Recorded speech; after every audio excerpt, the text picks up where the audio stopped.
আর একটি টাকা দিব না আমরা ব্যাংকিং খাতে। কি দিয়েছে সরকার আমাদেরকে? স্বাধীনতার পর থেকে দিয়ে গেছি আমরা, এখনো দিতে আছে। আমাদের প্রবাসীরা সুখে নাই, শান্তিতে নাই। 20 বছর, 22 বছর, 25 বছর ছেলেরা বিয়ে শাদী করে করে বিদেশে চলে আসতেছে, বছরের পর বছর বিদেশ করতেছে একটু সুখের জন্য। সুখ তো দূরের কথা, অশান্তিটা ঠিক মতন তারা উপভোগ করতে না। জীবনটা তছনছ হয়ে গেছে বাবা এদের। একটু সুখে থাকবো, 2-10 বছর বিদেশ করে আসে, বিদেশে আসে, জীবনটা তছনছ হয়ে যায় এক একটা প্রবাসীদের। আমরা যখন ইনকাম করি, আমরা আমাদের টাকা যেভাবে পারি সেভাবে টাকা দেশে নিয়ে যাবো। দেশে আমরা কেন ব্যাংকিং খাতে টাকা দিব? কেন?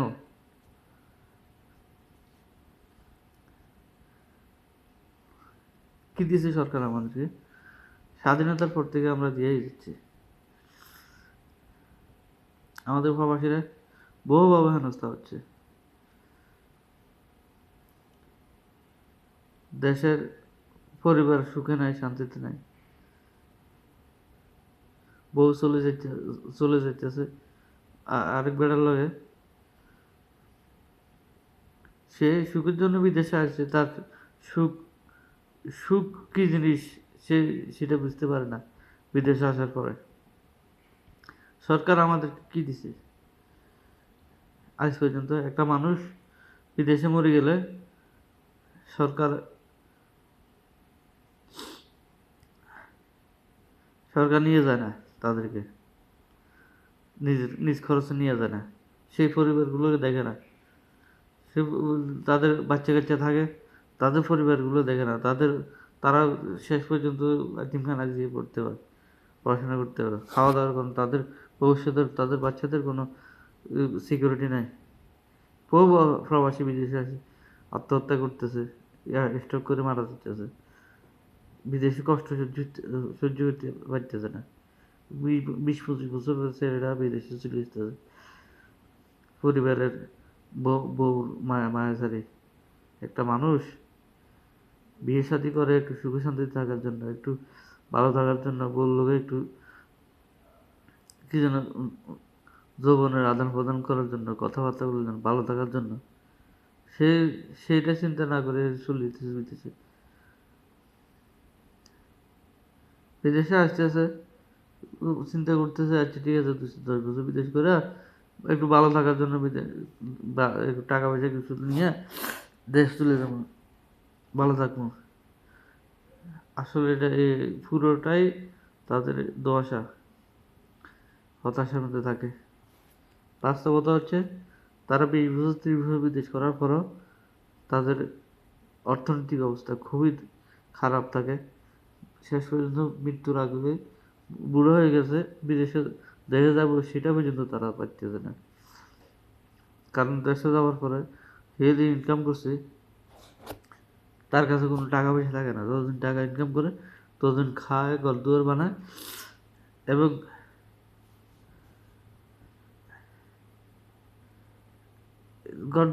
ঘরদুয়ার করে, বাস যতক্ষণ ইনকাম করে ততক্ষণ খায়, ভালো চলে, ভালো হয়ে যাবে। এরপরে তাদের ভবিষ্যৎ কি? সরকার যদি আমাদেরকে সিকিউরিটি না দেয়, তা আপনি 10 বছর বিদেশ করছেন না, আপনাকে আমরা কি জানি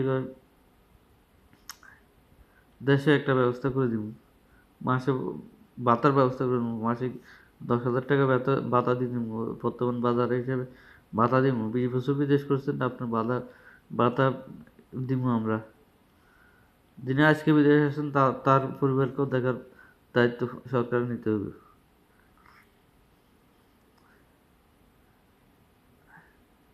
এক একটা পরিবার এক একটা পরিবার কিভাবে ধ্বংস হয়ে যাচ্ছে প্রবাসীদের বিদেশে আসার কারণে।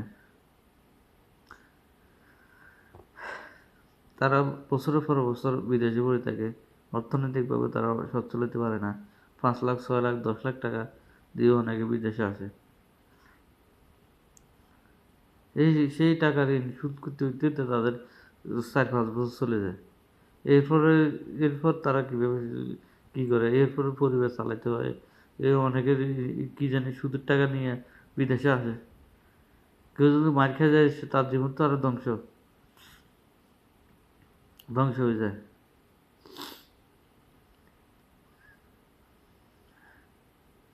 আমরা ধ্বংসের দ্বার প্রান্তে, আমরা আমাদের দেওয়ালে পিঠ থেকে গেছে প্রবাসীদের। যদি সরকার যদি আমাদের দিকে এখন থেকে না দেখে, তাহলে ভবিষ্যতে যে প্রবাসীরা যারা আগামী যারা প্রবাসী আসতেছে বিদেশে, তাদের তাদের তারা তারা পারবে না, তারা অনেক বেশি ভেঙে পড়বে। আমরাই পারি না এখনো। পরিবার থেকে দূরে থাকা কত কষ্টের, এটা কেউ জানে না, কেউ বুঝতে পারে না। কেউ যাতে দূরে থাকে, সে যিনি দূরে থাকেন তিনি বুঝেন যে পরিবার থেকে দূরে থাকা কত কষ্টের। নতুন বউ বাচ্চা হয়, বাচ্চাদের থেকে পরিবার থেকে দূরে থাকে, বউ থেকে দূরে থাকতে কত কষ্ট দিয়ে হয় তাদের। দিনটা যেমন তেমন কাটে, রাত হলে অনেক কষ্ট লাগে, মনে হয় একটু বউ দূরে জড়ায় থাকি। মানুষ আসলে সত্য কথাগুলো বলতে চায় না, সবাই নির্লজ্জ, সবাই ওই শরমে সবাই পড়ে গেছে। কিন্তু এভাবে শরম করতে করতে সবাই মূল কথাটা বলতে চায় না। তা আসলে আমাদের সমস্যাগুলো কি? আমাদের সমস্যা প্রচুর, সমস্যার কোনো শেষ নাই। আমাদের খুব তাড়াতাড়ি আমাদের সামনে আসতে হবে, আমাদের একত্রিত হইতে হবে। আমাদের আমাদের যে দাবি দাবা আছে সরকারের কাছ থেকে আদায় করে নিতে হবে, নাহলে আমরা আমরা রেমিটেন্স দিব না। প্রয়োজনে আমরা আমাদের টাকা স্বর্ণ গয়না কিনে নিয়ে দেশে নিয়ে বেচবো। টাকা রিয়াল কামালে দেশে নিয়ে ইয়ে করবো। দেশে সরকার আমাদেরকে কি দিছে?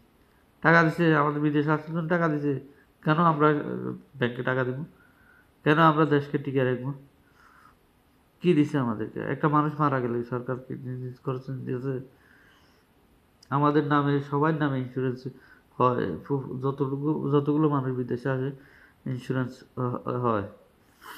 এই টাকাগুলো তারা কি করে? এই টাকাগুলো তারা কার পিছনে খরচ করে? কি করে? লক্ষ লক্ষ মানুষ প্রতি মাসে ফ্লাইটে আসা যাওয়া করে, প্রত্যেকটা মানুষের কাছ থেকে 1,000 টাকা করে নিয়ে যায়। 1,000 মানুষ, 1 লক্ষ মানুষ যদি এক মাসে যদি আসা যাওয়া করে এয়ারপোর্ট থেকে, তাহলে বছরে কি জানি 1,000 টাকা করে যদি এক একটা মানুষ একটা টিকিটের পেছনে 1,000 টাকা করে নিয়ে যায় সরকার, তাহলে 1 লক্ষ মানুষের জন্য কত টাকা হয়? তাহলে এই টাকাগুলো তারা কি করে? এই টাকাগুলো যদি আমাদের পেছনে খুঁজতে দেওয়া তো হইতো, কিন্তু দেওয়া সরকার আমাদেরকে কিছু আমাদের জন্য কিছু করবো, সেটার জন্য আমরা বসে থাকবো না। খুব শীঘ্রই আমরা আসতেছি পরিকল্পনা নিয়ে, কীভাবে আমাদের ভবিষ্যৎ প্রবাসীরা কীভাবে ভালো থাকবো, কীভাবে বর্তমান প্রবাসীরা ভালো থাকবো, সব কিছু চিন্তা ভাবনা করতেছে। যারা সাবেক ছিল তাদের জীবন খুবই কষ্টে কাটতেছে, তারা দেশে গিয়ে মানবতার জীবনযাপন করতেছে। বছর বছর 20-30 বছর বিশেষ করে তারা দেশে গিয়ে খুবই নাজেহাল অবস্থায় কাটতেছে। না তারা ক্ষেত খামারে কাজ করতে পারতেছে, না কোনো চাকরি বাকরি করতেছে, কোনো কিছু করতে পারতেছে না। খুবই অবস্থা খারাপ। সরকার যদি আমাদেরকে এখন থেকে না দেখে, তাহলে কিন্তু ভবিষ্যৎ খুবই অন্ধকার। এ দেশ কিন্তু ডুবে যাবে সরকার যদি এই প্রবাসীদেরকে না দেখে। আর আমরা যদি একত্রিত না হতে পারি, তাহলে আমাদের দুর্দশার কোনো শেষ নাই। ওকে, আল্লাহ হাফেজ, আসসালামু আলাইকুম।